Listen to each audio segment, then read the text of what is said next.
shut up. It isn't cute to me to have this, like, I'll let it all burn if I can't have you. Yeah. What the f though? Like,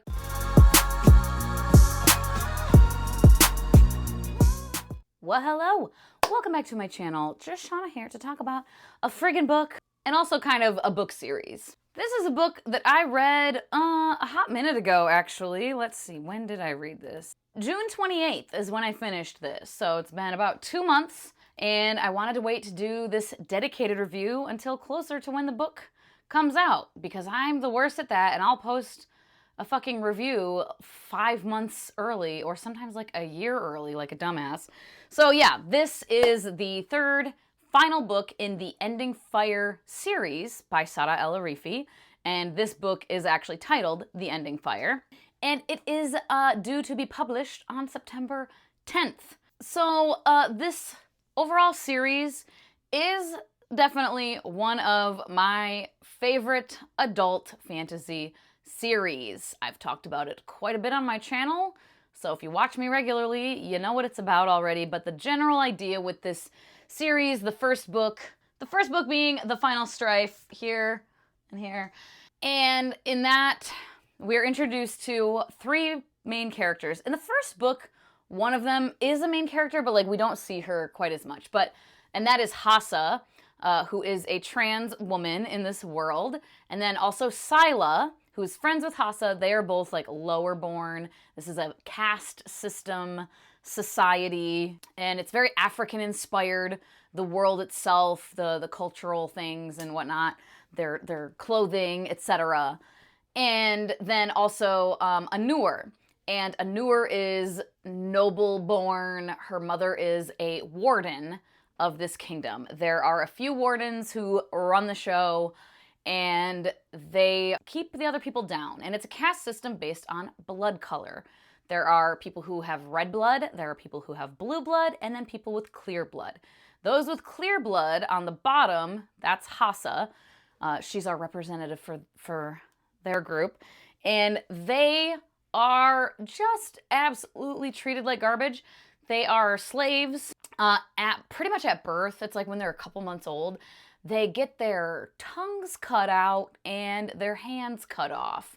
And this is because, and this is decreed by the red-blooded folks, they are punishing the clear-blooded people for a rebellion that happened like generations ago, where they tried to like kick the fucking red-blooded people out. And it did not work, unfortunately. And yeah, ever since then, this is what they do to them. So they cannot speak, and they have to use special tools to do all their fucking chores and shit, because again, they're the slaves that are doing all this menial labor. It's terrible. It's absolutely awful.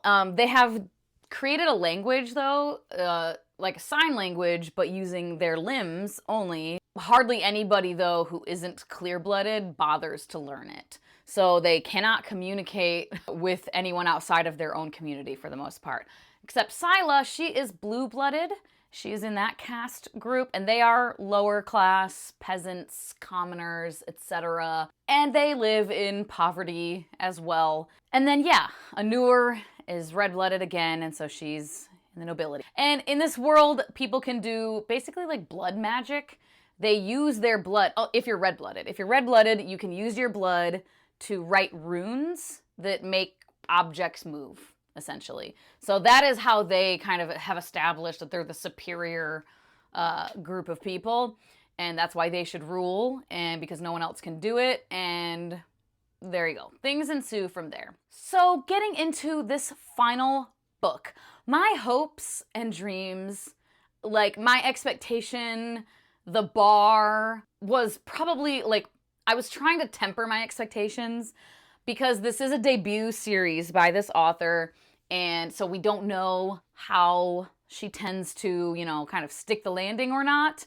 Because some authors, man, you're just like, what the dang hell was this? Like, when you get to the ending of a series. So I was just like, please no, because the first book, solid 5 stars for me. Just like, so many oh shit moments. Even though I don't love these characters. By the end, I love Hassa, but in the first book, I didn't love any of them. Anur's kind of annoying. By the end, Anur was Real fucking annoying. And Scylla, just for me personally, has always just been kind of like there. Scylla's cool, she's there. In the first book, the first like 20%, she's hardcore addicted to this drug. So you're just kind of following her around while she seeks out these drugs. Very, very much addicted. And a lot of people get turned off by that or like bored and like, okay, whatever. I didn't, but like I never like loved her as a character. I was just like, she's cool. But I don't know what it is, man. The world is just so fascinating to me. There's so much like lore and history, and you're learning new things about the world in each book. And so yeah, solid 5 stars. The ending of that first book had a moment where I was like, what the fuck though? Like just flabbergasted, shocked. And then the second book, oh my good God. Roger and I buddy read that and like we were just sending each other so many messages like, could this mean that? Could this mean that? Like we get introduced to like new characters and the world expands quite a bit and we start learning so much about the history where you're like, wait a minute, like what is going on here? What is the truth? What's happening? Just so hyped, like so fucking hyped. So yeah, solid 5 stars once again. So I was just like, God, I don't know if it's gonna be possible to have 3 5 stars in a series. Like, I don't know, man. It's hard, I think, to really stick a landing when you love a series and you get these expectations. So I was trying to temper my expectations, but they were still quite high.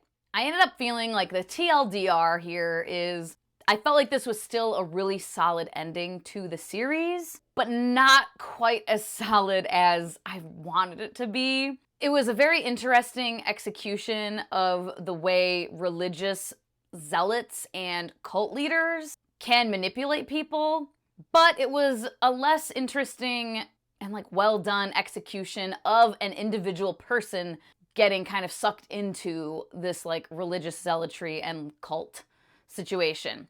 And yeah, there were so many moments where I just felt like it just wasn't quite what I wanted in that regard. Rereadability, however, I mean, yeah, I'm absolutely gonna reread this series, I'm sure several times in my life. I will eat it up every single time as well.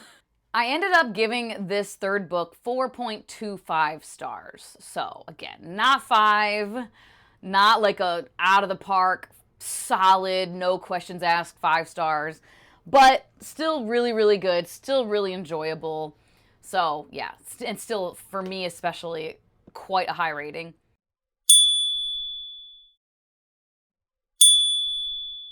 They're not characters that I feel any particular like connection to. I'm not that invested in the characters themselves. Aside from Hassa is so great. This third book especially, but even in the second book, I was starting to like, okay, I already liked Hassa. I was like, Hassa's my favorite of the 3. But then the second book really solidified it. And then in this third book, I was just like, God bless Hassa. Like, Jesus Christ, because she's comes in clutch so many times. There is another character named John, who we get introduced to in the first book. Hate him in the first book. He's fine, he's whatever in the second book. And then in this third book, he was also kind of like just there for me. He's just not especially interesting to me overall. And he has, in this third book, my God, he has like a romance developing with someone. And he's just such a dumbass idiot, in my opinion, where it's like the most obvious shit. It's so obvious that these two characters like each other, but yet they'll be like, oh, he'll be like, oh, she gave me a funny look. She must hate me. And it's like, dude, what? Like every time he mentions his ex around this person, this person will have like a pained look on their face. And he's like, oh, that's weird. Every time you mention this other person, this person gets like all bothered and like hurt looking. They fucking like you and they're jealous. And it was just over and over again, so that annoyed the fuck out of me. Scylla, like I said, she's whatever. She's cool. I don't have a problem with her really. She's an interesting enough character, I think. I don't love the whole, like, I'll let the whole world burn for my love type of romance. And that is what we have here with Anur and Scylla, especially coming from Scylla toward Anur. And so that's like annoying from time to time in this book for sure. Some of the quotes that I noted about this, there's one where she says, but without Anur, there is no world. I'm just like, really? no world at all without her. Like, the whole world is gonna cease to exist without her. Shut up. It isn't cute to me to have this, like, I'll let it all burn if I can't have you. Because, like, that's illogical. Like, what are you talking about? I don't know. It's like a cute sentiment in theory, I guess. And I don't know. It's like you can convey passion for each other without this kind of, like, dumbassery, I guess, you know? And then Anur, my God. In this, especially, in the first book, I've seen a lot of people be like, Anur's the worst. And, like, she is annoying, but, like, she didn't annoy the ever-loving fuck out of me from what I remember in the first book. The second book, she started annoying me more, where I'm like, girl, you're that gullible and just really stupid? I don't know. Unforgivably stupid, I guess. And especially towards the end and the ending of the second book, I was like, oh God, here we fucking go with Anur. And yeah, she was just completely ridiculously gullible to me. Going beyond just like, well, I believe people at face value. She just like blatantly will ignore things that are right in front of her fucking face. You know what I mean? Like, just never truly having doubts about this whole cult indoctrination that she's like receiving. She was way too easy and it was way too like quick of a manipulation, I guess. I think it was just a little bit unbelievable to me. And I think that whole thing, Anur's arc in all of this, could have been more compelling if the indoctrination had not been so unfathomably easy. She did not question anything. And it was a bit ridiculous, I guess. I think it's fascinating, like this cult indoctrination element of the story and the religious zealotry and like how Yona was like doing all of this, but it was just like, bam, Anur's indoctrinated, and I was like, okay, I wish it had been just like a little bit more difficult, you know? And some of the quotes I kind of notated for that. Oh yeah, here, Anur catching the first line of a letter that Yona was writing to all the Bloodforged. And it says, the words meant nothing to Anur, so she pressed on. Like, dumbass. No questions. Like, no curiosity, no questions whatsoever at any, like, there was like once or twice, but like hardly at all. And then, again, Yona must have seen the confliction on her face. Drink the tea, it will soothe you. Anur wanted to retort back, but the tea's fragrance filled her mouth with saliva and she leaned in to drink more. So she's being drugged with this tea, and it was so fucking obvious. And this was something that Roger and I were talking about because we were reading it together. We were reading it, and I was like, I can't tell if the author intended to make it this fucking obvious. I don't know that she did. I don't know. I haven't like looked into like interviews about it or like trying to figure this out. But later on, there is like it reads like it's meant to be a reveal about, oh, she's been drugged by this tea. And I was like, yeah, very obvious. Like, literally the first fucking time that Yona gives her this tea, it's incredibly obvious that it's not normal tea. Like, wildly obvious. It was not subtle in the fucking slightest. And I think it bugged me so much, this element in particular bugged me so much, because in the first book and the second book, there was so much shit that was crazy reveals where going back and looking back, you're like, oh shit. Like, there were signs, but it was so subtle. So it felt kind of like she lost that, like, element to her writing, I guess. I don't know. Maybe it wasn't supposed to be a big reveal, but, like, again, the way that it read later on, it read like, oh, aren't you shocked, reader? And I was like, no. What? And then, Inasi? Anur had heard that name before, but right now her thoughts felt a little hazy and she couldn't recall why the name seemed important. And I wrote, bitch, you don't think it's weird that your thoughts are that hazy all the time? No curiosity?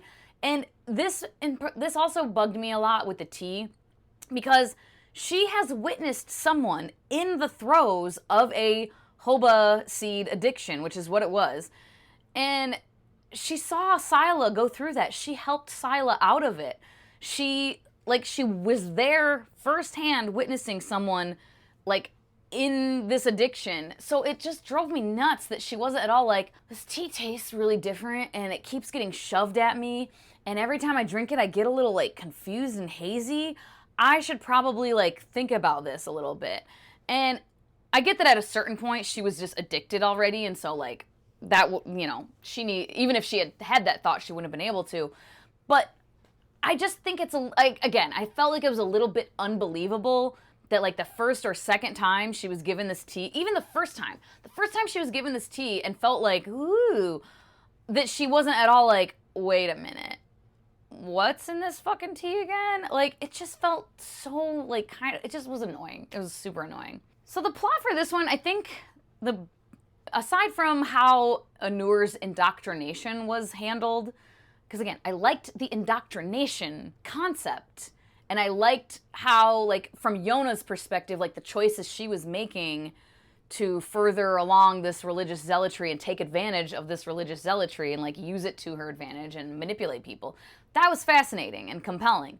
But, like, Anur specifically getting indoctrinated was less compelling and more annoying. But I think the biggest thing for me was that overall, this one just felt so much more focused on the characters than the first two. I think that's probably the biggest reason that, like, overall, I wasn't as, like, yeah, fucking 5 stars with this one, you know? Also, the final battle, I think, could have been done a little bit better, in my opinion. It was so many really short chapters from random characters that we had never had POVs from prior to that. And there was one element of these final chapters, and it was like 11% of the book or something, was this final battle. And there was a part where it could have been such a cool, here comes the cavalry moment.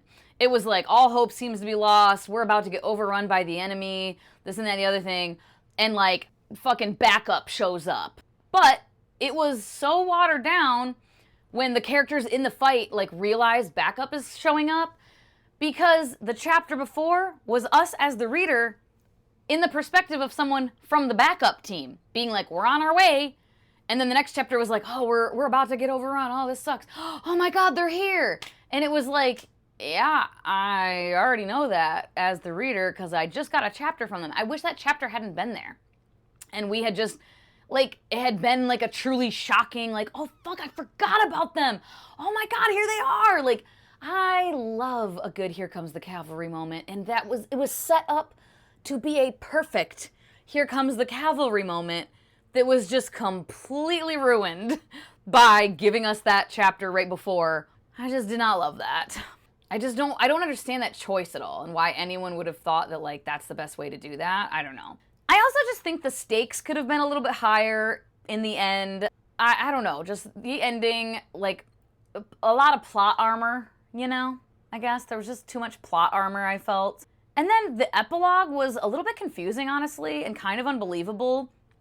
I don't know, I don't love it when the stakes feel pretty high throughout a series, only to end up not being all that high at all for our main characters, and like everybody's got plot armor. So I didn't love that. And there's these things called god beasts in this one that felt really kind of dumb. Like, Roger and I both were like, is there more to this? Are we going to learn more about these god beasts? Because this sounds stupid as fuck. Like, they were uncontrollable.